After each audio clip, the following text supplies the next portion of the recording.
중력과 우주의 비밀을 밝힌 영국의 천재 과학자 아이작 뉴턴이 전 재산을 허공에 날려버린 사연. 네덜란드의 평범했던 화가 얀반 호이엔이 뜻밖의 계기로 거장의 반열에 오른 사연. 천재 과학자 뉴턴, 그리고 화가 얀반 호이엔.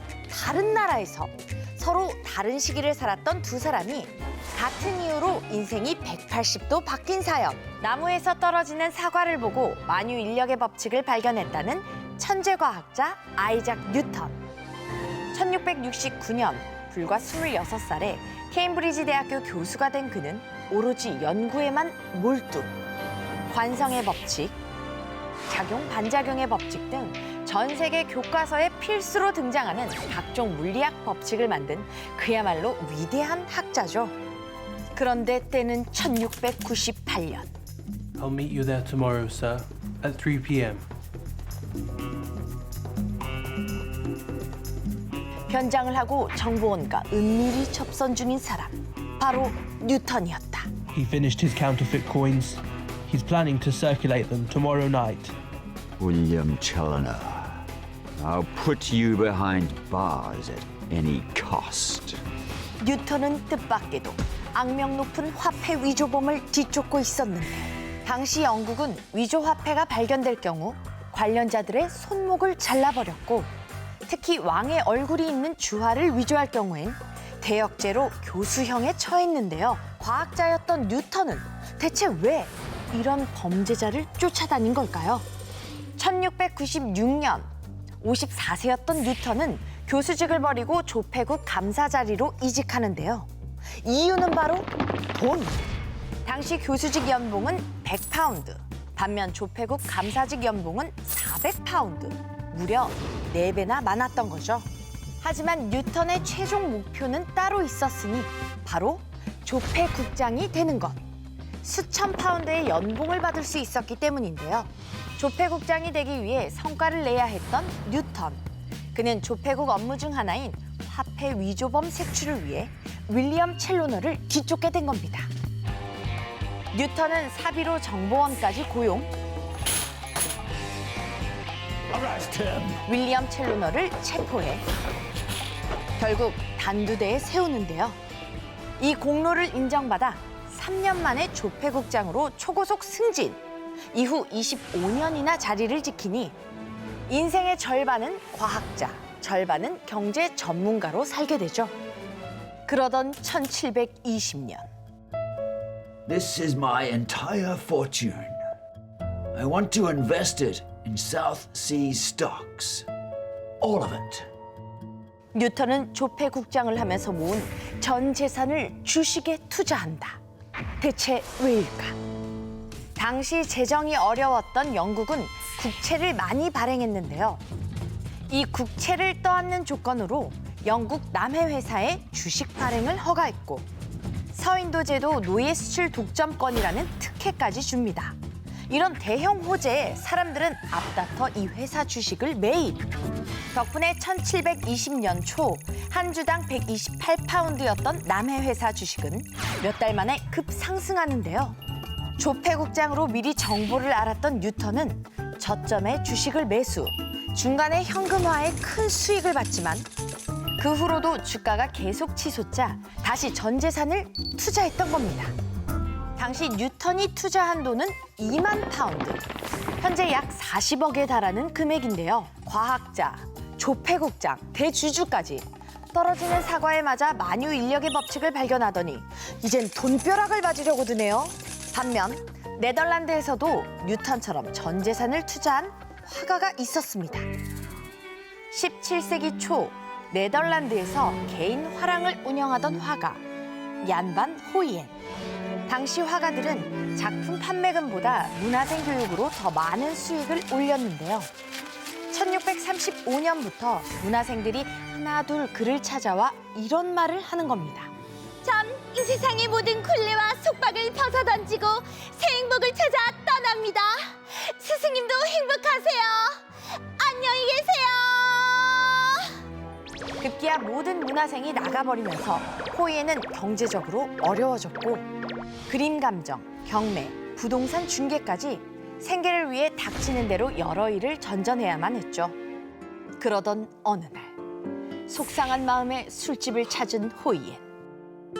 I thought I'd live happily ever after as an artist. How did my life come to this?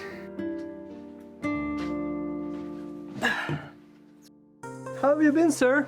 Oh, not bad. It's been a long while, hasn't it? Do you still paint? Painting? How would you make a living by painting? No, I'm in a tulip business. Tulip business?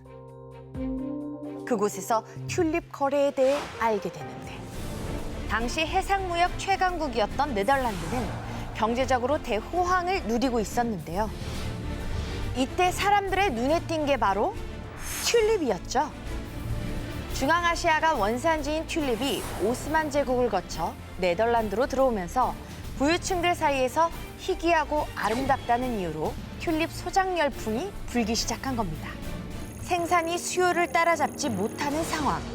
결국 튤립을 피울 수 있는 알뿌리 가격은 무섭게 치솟았고 여기에 사람들의 투기까지 더해지며 한 달에 몇천 %나 뛰기 시작합니다.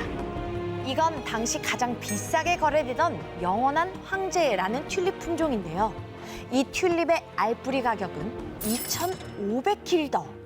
그 돈이면 돼지 8마리, 황소 4마리, 양 12마리, 밀 24톤, 와인 1,000리터, 맥주 600리터, 버터 2톤, 치즈 450kg.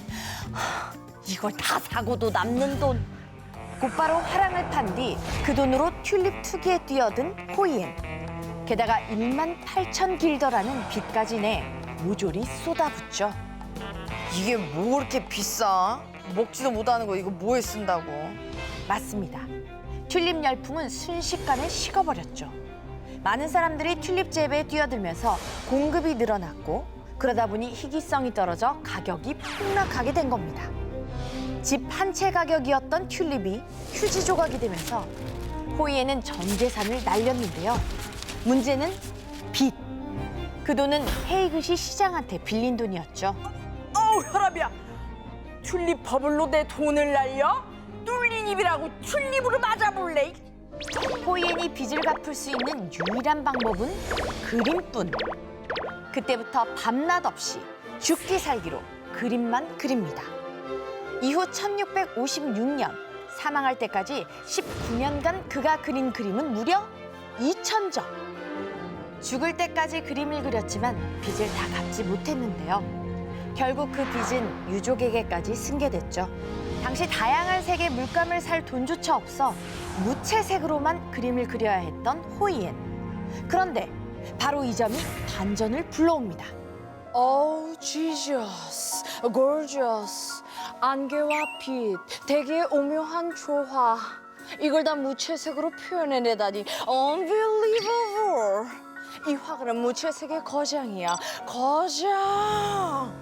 생전 호이엔은 평범한 화가였지만 사후 무채색의 화가로 불리며 네덜란드 회화의 거장으로 추앙받게 됐다는 사실. 그럼 영국 남해 회사 주식이 올인한 뉴턴은 어떻게 됐을까요? 영국 남해 회사의 가장 큰 메리트는 서인도 제도의 노예 수출 독점권을 갖고 있다는 거였는데요. 하지만 이곳의 실질적인 지배자는 스페인이었죠. 스페인의 막강 군대 앞에서 노예 수출 독점권을 아무리 외쳐봤자 무용지물. 이런 상황에서 빚을 내 주식을 샀던 사람들은 대출 상환일이 다가오자 앞다퉈 주식을 처분하기 시작합니다. 결과는 대폭락. 주가는 순식간에 10분의 1로 곤두박질치죠. 하지만 희망의 끈을 놓지 않은 뉴턴은 언젠간 오를 거야. 버티자. 결국 재산의 90%를 허공에 날리며 파산하게 됐다는 사실. 로빈스 크루소로 유명한 작가 데니얼 디포 역시 남의 회사 주식에 투자했다가 실패. 빚쟁이를 피해 10년이나 도망 다니다 객사했다고 하니 남의 버블은 그야말로 많은 사람들에게 폭망을 안겨준 사건이었죠.